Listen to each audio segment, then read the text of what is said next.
TF1 démarrera l'année 2023 en fanfare.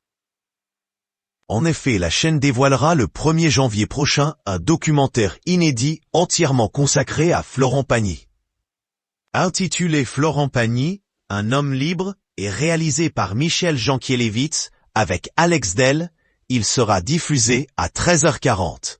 Il entrera dans l'intimité du chanteur, aux 35 ans de carrière et aux 15 millions d'albums vendus. L'histoire de ses plus belles chansons, ses ennuis avec le fisc, sa relation avec Vanessa Paradis qui fête ses 50 ans, sa prise de bec avec Johnny Hallyday dans les coulisses de l'un des concerts du Taulier, sa délivrance auprès de sa femme Azucena et enfin son combat récent contre la maladie, le programme s'annonce dense et riche en émotions.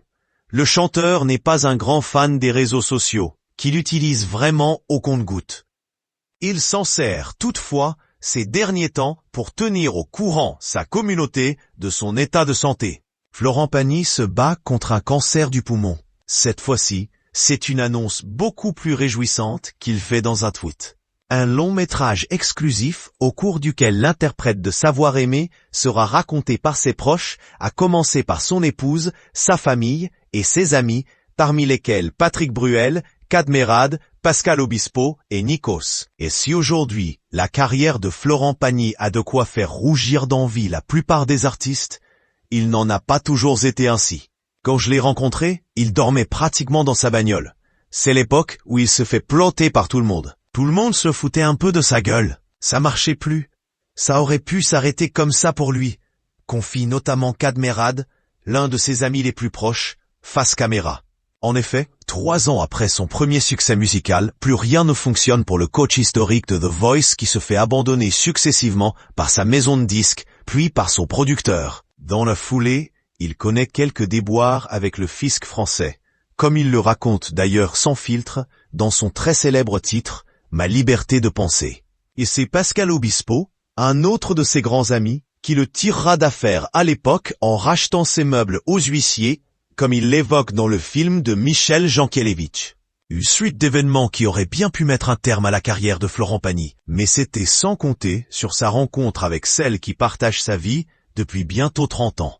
Sa femme Azucena, à qui il doit sa renaissance. Mais l'épreuve de la vie de Florent Pagny est très certainement celle qu'il vit depuis 2021. Son combat contre un cancer du poumon inopérable.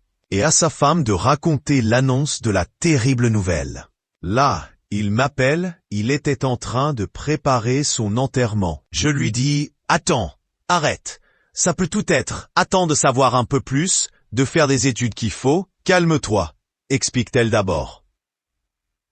Avant de poursuivre, et d'un seul coup, les choses s'aggravent, c'est pas opérable, c'est une tumeur méchante. Il va falloir attaquer un traitement violent.